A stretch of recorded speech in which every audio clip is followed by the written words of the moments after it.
बिहार में जो हुआ, जो हो रहा है और जो होगा, पूरा देश उसे एक पॉलिटिकल नजरिए से देख रहा है.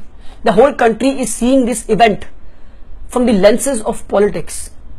But I believe that this is just not a matter of politics but also democracy. मेरा ये मानना है सिर्फ ये पॉलिटिकल नजरिए से हम ना देखें इसे, हम इसे लोकतंत्र के और डेमोक्रेसी के नजरिए से देखें.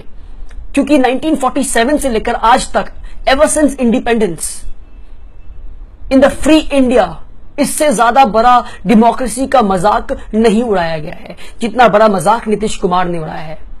और इस इवेंट के बाद नीतीश कुमार की इज्जत यहां से सीधा यहां गिर चुकी है मेरी नजरों में.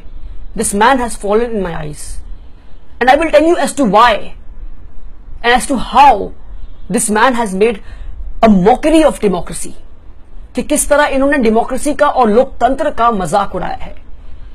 बिहार में लोगों ने नीतीश कुमार को या लालू प्रसाद को वोट नहीं दिया था. बिहार में लोगों ने उनके महागठबंधन को वोट दिया था.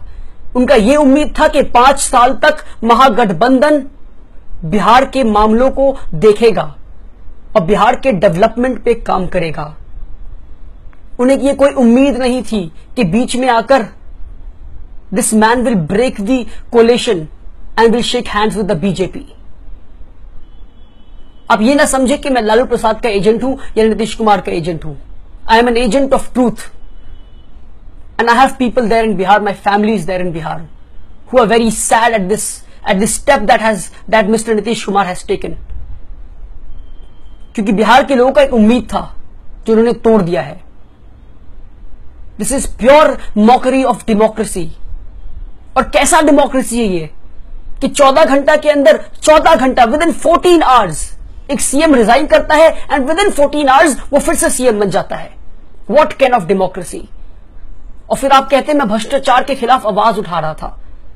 भैया ये कोई भ्रष्टाचार के खिलाफ आवाज उठा नहीं रहे थे आप अपना उल्लू सीधा कर रहे हैं. आप अपनी पॉलिटिकल करियर बेहतरीन और अच्छा बना रहे हैं. और बिहार के लोग ही नहीं, सिर्फ ये पूरे देश के लोग समझ चुके हैं. और देश की जनता से मेरी ये सिर्फ गुजारिश है कि जो मीडिया दिखा रहा है उस पर यकीन ना करें आप. मीडिया तो सिर्फ ये दिखा रहा है कि भैया ये भ्रष्टाचार के खिलाफ आवाज उठा रहे थे. ये वही नीतीश कुमार है जो 2014 के इलेक्शन में, लोकसभा इलेक्शन में इन्होंने ये कहा था मैं मिट्टी में मिल जाऊंगा पर नरेंद्र मोदी से हाथ नहीं मिलाऊंगा. क्या हुआ, मिट्टी में मिल गए? क्यों मिला लिया अपने हाथ?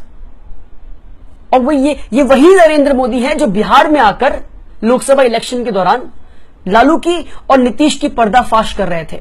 वो उनके स्कैम एक के बाद एक गिनवा रहे थे. और अब कहते हैं, तब कह रहे थे नीतीश और लालू दोनों भ्रष्टाचार के पुजारी हैं.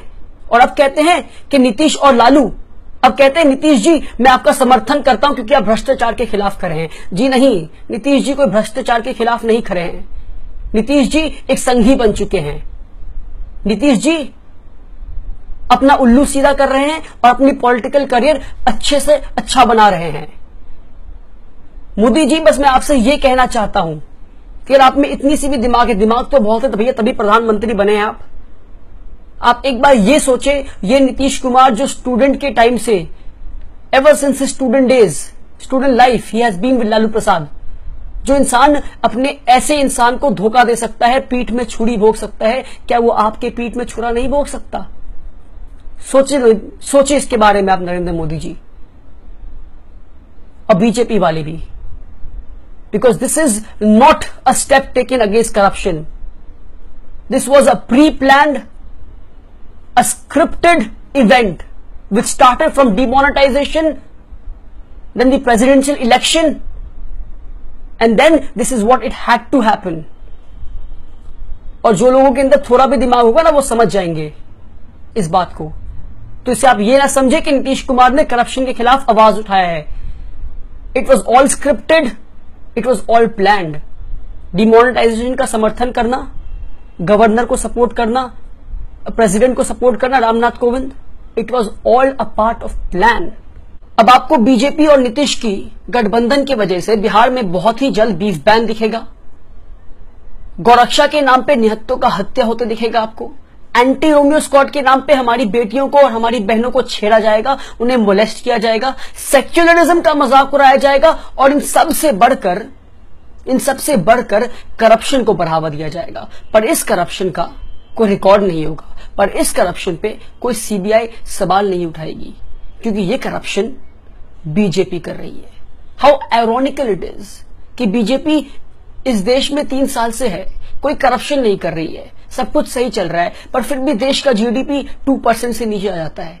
कोई करप्शन नहीं कर रही है, पर स्टेटस कहता है, डेटा कहता है, स्टैटिस्टिक्स कहता है कि करप्शन इस देश में 3% से बढ़ चुका है। How ironical isn't it? पर उम्मीद करते हैं कि यह सब ना हो, because at the end of the day this is our country and we have to pray for the betterment of our country, because we love our country. Thank you so much.